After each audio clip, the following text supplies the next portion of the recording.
Jai Baba, Chapter 51. Baba was temperamental by nature. There were times when he could go deep within himself and be silent for long durations of time, speaking only when needed. Often, he used parables to explain complex matters, and sometimes he could go into lengthy conversations and discussions with those who were present. He had a good sense of humor and would often love to mimic those who were close to him. Sometimes he would even act out an entire conversation and make people laugh out loud. Baba also loved giving nicknames to those he was fond of, and those people who were given different names by Baba considered themselves to be fortunate and wore their new names like a badge of honor. Every Sunday there was a weekly market held in Shirdi. People from all over would assemble at a particular place, put up their stalls, tents and trade. People from Shirdi and nearby villages would gather and transactions were loud, passionate and boisterous. From vegetables to oil to tobacco, numerous items were displaced and the market wore a festive look. On one such Sunday, Hemad Pant was with Baba. The former was pressing Baba's feet. The mosque was filled with people, with it being a Sunday and also the spillover from the marketplace. This was during the time when Baba had become famous throughout the land. Many would come just to have a glimpse of him, while some to take his blessings and others to just spend time with him. Baba's temperament always made things interesting. Hemad Pant sat on Baba's right, facing him. He pressed Baba's feet, immersed in chanting the Lord's name. Shama sat at Baba's left, while Booty sat waiting for his turn to serve Baba. The devotees loved to press Baba's hands, feet, legs, stomach and back. Suddenly, Shama began to chuckle and pointed at Hemad Pant's coat. The latter looked at his clothes and realized there were grams that seemed to have got stuck to his coat. It was a mystery how the grams had got there. After all the jostling and walking to reach Masjid-i, how had these grams still managed to hold on to his clothes? When Hemad Pant stretched his left elbow to have a better look, the grams fell on the floor of the mosque. Those who were present collected the grams and counted them. There were 25 grams in total. They were all confused on seeing so many grams come forth from his coat. How did 25 grams stick to Hemad Pant's coat? Was the question.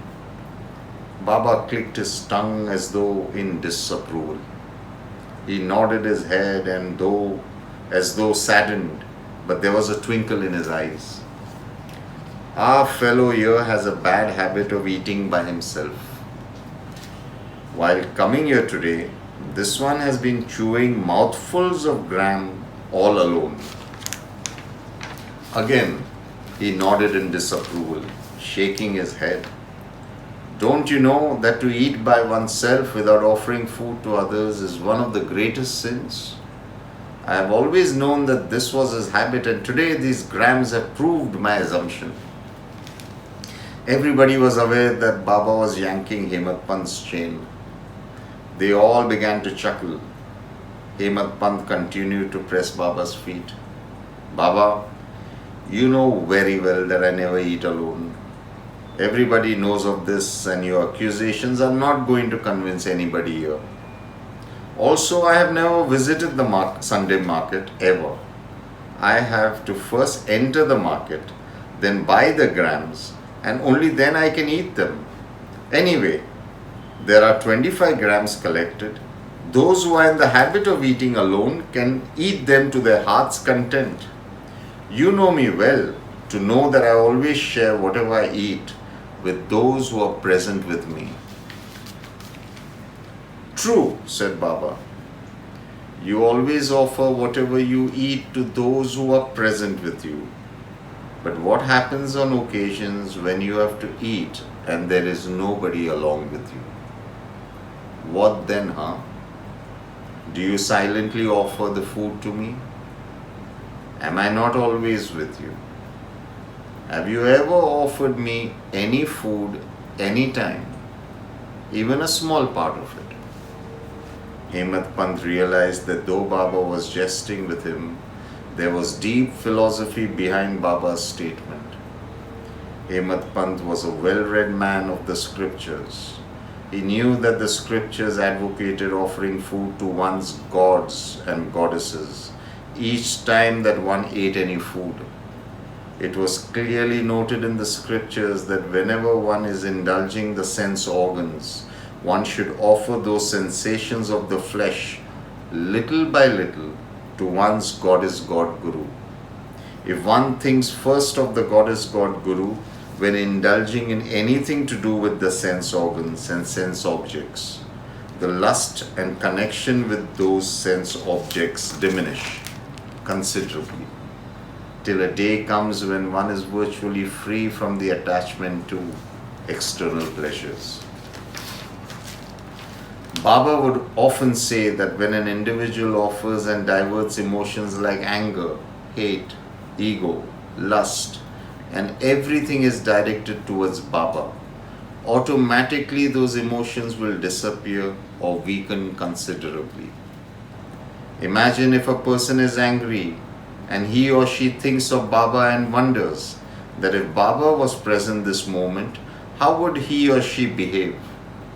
Automatically the anger will subside or reduce. If desires are placed at the feet of Baba, automatically the power of the desires will reduce considerably.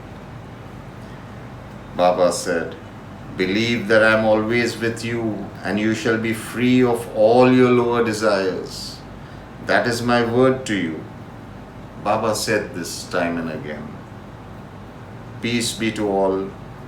May Baba direct our thoughts, our words and our actions all towards Him.